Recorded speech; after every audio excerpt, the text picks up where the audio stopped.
देखिए, जो आउटसाइडर हमारे आईएएस आईपीएस ऑफिसर्स हैं, इसमें कोई शक नहीं है कि बहुत से ऐसे करप्ट लोग भी हैं और जिन्होंने पूरे देश का और जम्मू कश्मीर में रह के हमारे कैडर का नाम बदनाम किया है। ऐसे बहुत से लोग हैं जिनके ऊपर सिर्फ लीपापोती हुई, कोई कार्रवाई नहीं हुई है।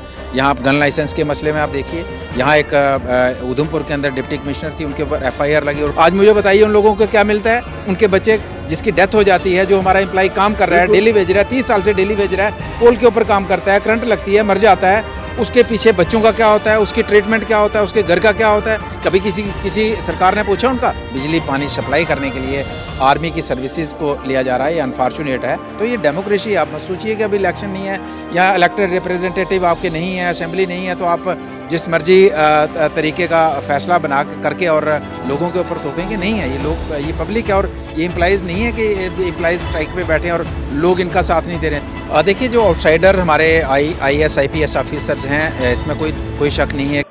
पीडीडी कर्मचारियों की हड़ताल लगातार जारी है। हालांकि जो हमारी सेना है उन्होंने पावर ग्रिड स्टेशन जो हैं उनको अपने कब्जे में ले लिया है और राघव लंगर जी ने बड़े आदर से और बड़ा विनम्र तरीके से उन्हें चिट्ठी लिखी कि आइए आप इन्हें संभालिए, क्योंकि इनके कार्यशैली जो थी वो साफ दिख गई। एलजी प्रशासन का जो कार्य करने का तरीका था, उनके जो आला अधिकारी थे, उन सब की कार्यशैली पर सवाल उठने शुरू हो गए, क्योंकि आप कहीं ना कहीं नाकाम रहे इन एम्प्लॉयज़ की जो मुश्किलें हैं, जो परेशानियां उनको समझने में, और सेना को बुला दिया गया। वो सेना जो हमारी रक्षा करती है, आज उसी सेना को इन पीडीडी के कर्मचारियों के सामने खड़ा कर दिया गया है। अगर ये कल को यहाँ पर हड़ताल करने जाते हैं, प्रोटेस्ट करते हैं, तो क्या हमारी सेना, जिन पे हमें गर्व है, क्या वो इन पर बंदूकें तानेंगी?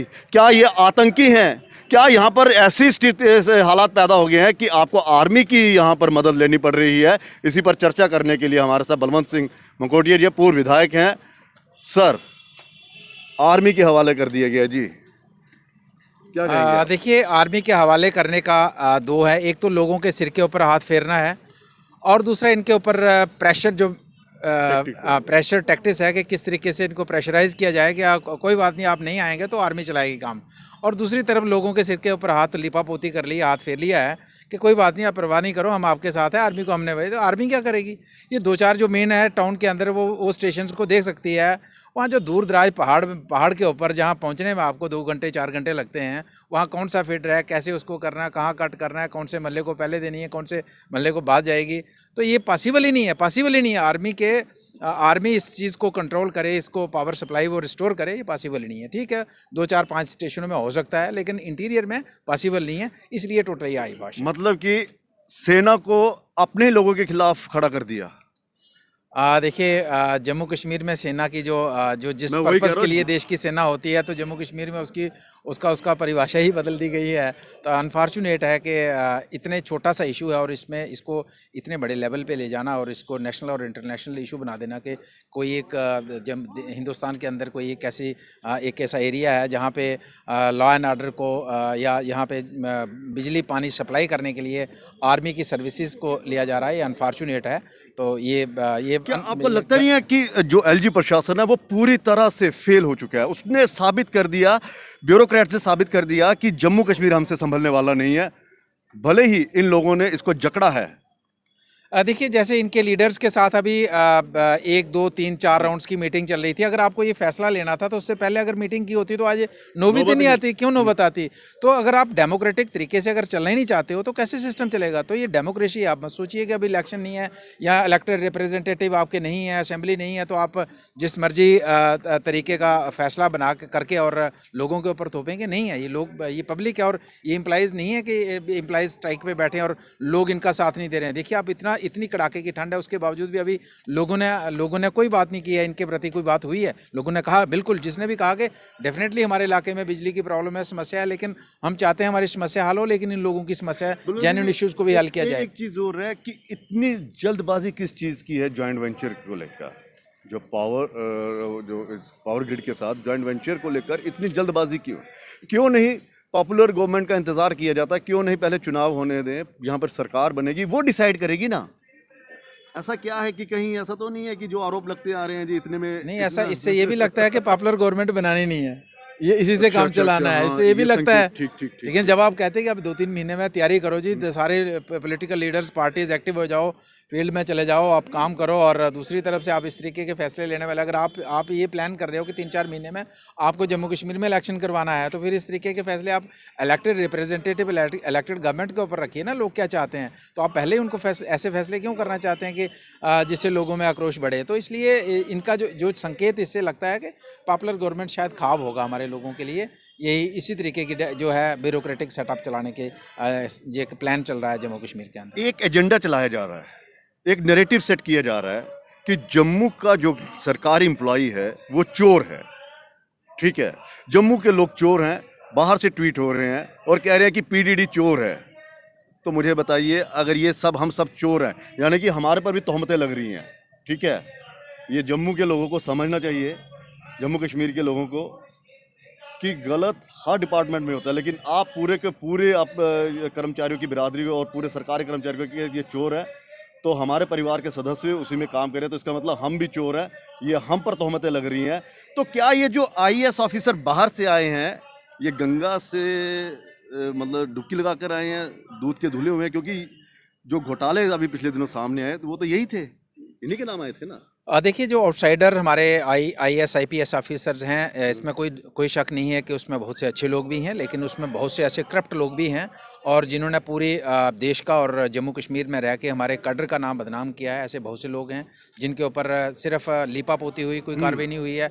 यहाँ आप गन लाइसेंस के मसले में आप देखिए, यहाँ एक उधमपुर के अंदर डिप्टी कमिश्नर थी, उनके ऊपर एफआईआर लगी और उनको फिर पीडीडी का, उनको यहाँ पावर डेवलपमेंट कॉर्पोरेशन का उनको डायरेक्टर बना दिया। यहाँ बड़ी पर प्राइम तो पोस्ट यहाँ पर एक डीसी साहब को तो जेल में भी डाल दिया, एक को डाला, और उन्होंने भी लाइसेंस वही बनाए थे, उन्होंने भी बनाए थे, एक को अंदर कर दिया, एक को बाहर कर दिया, क्योंकि एक की सिफारिश होगी, दूसरे की सिफारिश नहीं होगी। तो ऐसा नहीं है कि यहाँ डेफिनेटली मैंने कहा कि अच्छे लोग हैं, अच्छे ऑफिसर्स हैं, अच्छे ब्यूरोक्रेट भी हैं, लेकिन बहुत से तो 40 लाख लेकर भाग गया था। बिल्कुल बिल्कुल, बहुत से, मैंने कहा कि उन्होंने जब देश और जम्मू कश्मीर का नाम बदनाम किया ऐसे लोग, और फिर हमारे ऊपर ये इस तरीके की तोहमतें लगी, और हमारे जम्मू के लोगों को इस तरीके से बदनाम करने के, क्योंकि जब स्ट्राइक करते हैं, अपने हक के लिए मांगते हैं, तो चोर कहा जाता है, देशद्रोही कहा जाए, तो ये अनफॉर्चुनेट है। और इस तरीके की अगर इंडिविजुअल कोई ट्वीट करके कहता है तो मुझे लगता है वो मेंटली सिक होगा, लेकिन अगर प्लान्ड वे से करता है, ऑर्गेनाइज्ड वे से करता है और किसी के इशारे से करता है, तो ये अनफॉर्चुनेट है कि इस तरीके की जो माइंडसेट जो है देश के अंदर जम्मू कश्मीर के लोगों के प्रति सेट किया जा रहा है। अनफॉर्चुनेट है। जम्मू कश्मीर और जम्मू के लोग जो हैं, जिनकी वजह से आज तक जम्मू कश्मीर हिंदुस्तान का अटूट अंग रहा, और उनके लिए इस तरीके का माइंडसेट नेशनल लेवल पे उनकी प्रोजेक्शन इस तरीके से की जाए इंटरनेशनल लेवल पे, अनफॉर्चुनेट है। आखिरी सवाल, क्या हमारे कर्मचारियों को इतना अधिकार नहीं है कि वो अपना दर्द बयां कर सकें? कुछ ना कुछ तो परेशानियों का सामना करना पड़ रहा होगा ना, तभी तो हड़ताल पर बैठे हैं। और दूसरे विभाग वाले भी अगर बैठेंगे, अगर उनको परेशानी है, तो सब जगह आर्मी लगा देंगे और आप इतनी दमनकारी नीति अपनाएंगे। आपको लगता है कि कुचलने की कोशिश की जा रही है? देखिए, अगर आप पूरा रिकॉर्ड चेक करेंगे ना, देश के अंदर पहला एक विभाग होगा जम्मू कश्मीर के अंदर जिसके एक आदमी चीफ इंजीनियर बना है, लेकिन वो अभी कंफर्म चीफ इंजीनियर नहीं है। वो अभी कंफर्मेशन उसकी सिर्फ AEE की है या A की है या JEE की है, वो चीफ इंजीनियर बना दिया है। ये पहला डिपार्टमेंट होगा देश के अंदर, और जम्मू कश्मीर में ये डिपार्टमेंट, तो ये अपने रेगुलेशन की बात नहीं करेंगे। हमने तो एज ए MLA 12 साल हमने देखा है, अब नहीं, मैं एज MLA अपने विधानसभा क्षेत्र की बात नहीं करूँ, जम्मू कश्मीर की, अब महीने में 1-2 ऐसा केस नहीं मिलता कि इस पोल के ऊपर, इन तारों के ऊपर एक ना एक आदमी हमारा लटका मिलता है, उसकी डेड बॉडी आधी, उसका बॉडी का आधा पार्ट नीचे गिर गया होता है और आधा ऊपर लटका होता है। कितने लोग हैं हमारे? आज मुझे बताइए उन लोगों को क्या मिलता है? उनके बच्चे जिसकी डेथ हो जाती है, जो हमारा एम्प्लॉय काम कर रहा है, डेली वेज रहा है, 30 साल से डेली वेज रहा है, पोल के ऊपर काम करता है, करंट लगती है, मर जाता है, उसके पीछे बच्चों का क्या होता है, उसकी ट्रीटमेंट क्या होता है, उसके घर का क्या होता है? कभी किसी सरकार ने पूछा उनका क्या हालत है इन लोगों की? 30 सालों में डेली वेजर हो, डेली वेजर जिसको 2,000 रुपये मिले, 4,000 रुपये मिले, 3,000 रुपये मिले, और ये लोग अपने हक के लिए बात करेंगे, हमें रेगुलराइज किया जाए, तो क्या ये गुनाह है या फिर देशद्रोही हैं? ये चोर हैं? फिर ये अनफॉर्चुनेट है, गलत है, ये गलत प्रोपेगेंडा है हमारे लोगों के खिलाफ, और हम इनके साथ खड़े हैं, पूरे तरीके से खड़े हैं। आपको लगता है कि ये आगे बढ़ने वाली है हड़ताल? हम तो दुआ करेंगे कि सरकार को ऊपर वाला सद्बुद्धि दे और सरकार इनकी बात को जल्द माने, ताकि ये हड़ताल वापस ना हो, लोगों की भी जो असुविधाएं हो उनको भी ना हो, और हम यही कहना चाहेंगे। लेकिन अगर सरकार अपना अड़ियल रवैया दिखाती है तो पब्लिक इनके साथ है। चलिए सर, बहुत बहुत शुक्रिया।